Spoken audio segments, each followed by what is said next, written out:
Hi friends, எல்லாருக்கும் வணக்கம். Advance happy Krishna Jayanthi. இந்த வாரம் ஃபுல்லா Krishna Jayanthi special recipe video போட்டுட்டு இருக்கோம். இன்னைக்கு எல்லாருக்கும் ரொம்ப பிடிச்ச நெய் அப்பம் பண்ண போறோம். ஒருவேளை இன்னும் நீங்க நம்ம சேனலை சப்ஸ்கிரைப் பண்ணாம பார்த்துட்டு இருந்தீங்கன்னா சப்ஸ்கிரைப் பண்ணி வச்சுக்கோங்க. வாங்க வீடியோக்குள்ள போலாம்.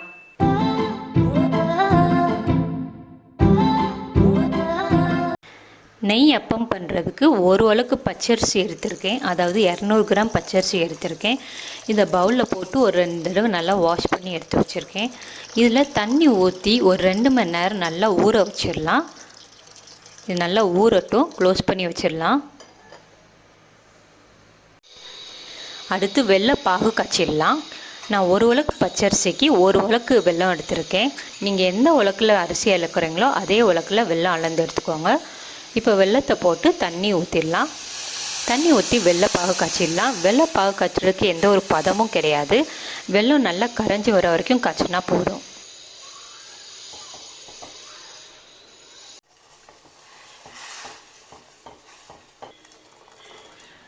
வெல்லம் நல்லா கரைஞ்சிருச்சு, வெள்ளைப்பாகு ரெடி ஆயிடுச்சு. இந்த ஸ்டேஜில் நம்ம அடுப்பு ஆஃப் பண்ணிடலாம். அரிசி நல்லா ஊறிடுச்சு, வடிகட்டிடலாம்.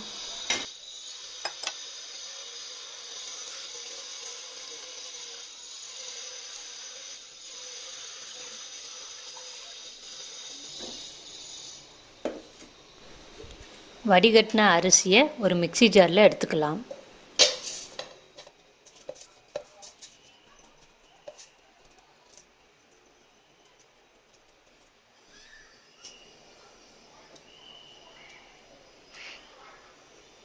ரெண்டு ஸ்பூன் கோதுமை மாவு எடுத்திருக்கேன், இதை அரிசி கூட போட்டுடலாம்.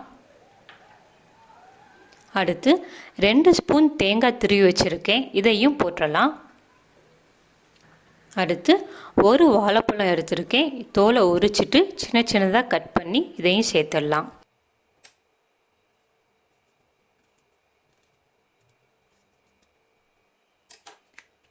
இது எல்லாத்தையும் நல்லா அரைச்சிடலாம்.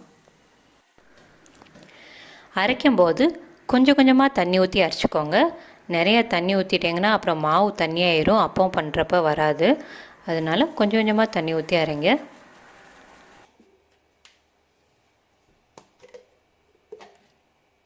நம்ம அரைச்ச மாவில் ரெடி பண்ணி வச்சுருக்க வெள்ளைப்பாகை ஃபில்ட்ரு பண்ணி சேர்த்துடலாம். ஃபில்ட்ரு பண்ணி சேர்க்குறப்ப மண் எதுவும் இருந்துச்சுன்னா ஃபில்ட்ராகி வந்துடும். வெள்ளைப்பாகை கொஞ்சமாக சேர்த்து அரைங்க, இல்லைன்னா மாவு தண்ணி ஆயிரும்.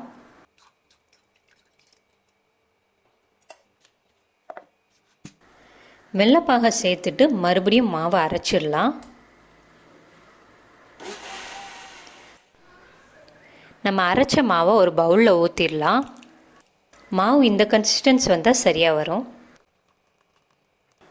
ஏலக்காய் பவுடரை அரைச்சி வச்சுருக்கேன், அதை 1/4 ஸ்பூன் சேர்த்துட்டு மாவு நல்லா மிக்ஸ் பண்ணி விட்டுறலாம்.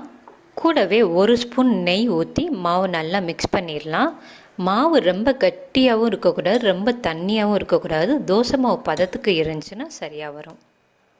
நெய்யப்பம் செய்கிறதுக்கு பனியார சட்டியை காய வச்சிடலாம். பனியார சட்டி நல்லா காஞ்சதுக்கப்புறமா நான் நெய் உருக்கி வச்சுருக்கேன், அதை ஒவ்வொரு ஸ்பூன் ஊற்றிடுறேன் ஒவ்வொரு குழியிலையும். உங்களுக்கு நெய் கொஞ்சம் ஜாஸ்தியாக வேணும்னா ஜாஸ்தியாக ஊற்றிக்கோங்க. அடுத்து நம்ம ரெடி பண்ணி வச்சுருக்க மாவை ஒவ்வொரு குழியிலையும் ஊற்றிடலாம். ஊற்றி நல்லா வேக வச்சிடலாம்.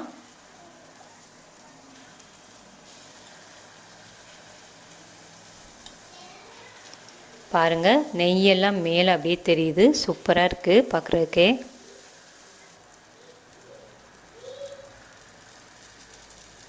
ஒரு பக்கம் வெந்ததுக்கப்புறமா மெதுவாக திருப்பி விடுங்க. எல்லாத்தையும் இதே மாதிரி திருப்பி விட்டுக்கோங்க. எல்லா அப்பத்தையும் திருப்பி போட்டாச்சு. இது இன்னொரு பக்கம் நல்லா வேகட்டும்.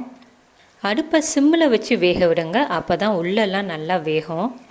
எல்லா அப்பமும் நல்லா வெந்துருச்சு. இதை நம்ம ஒரு பிளேட்டில் ட்ரான்ஸ்ஃபர் பண்ணிடலாம்.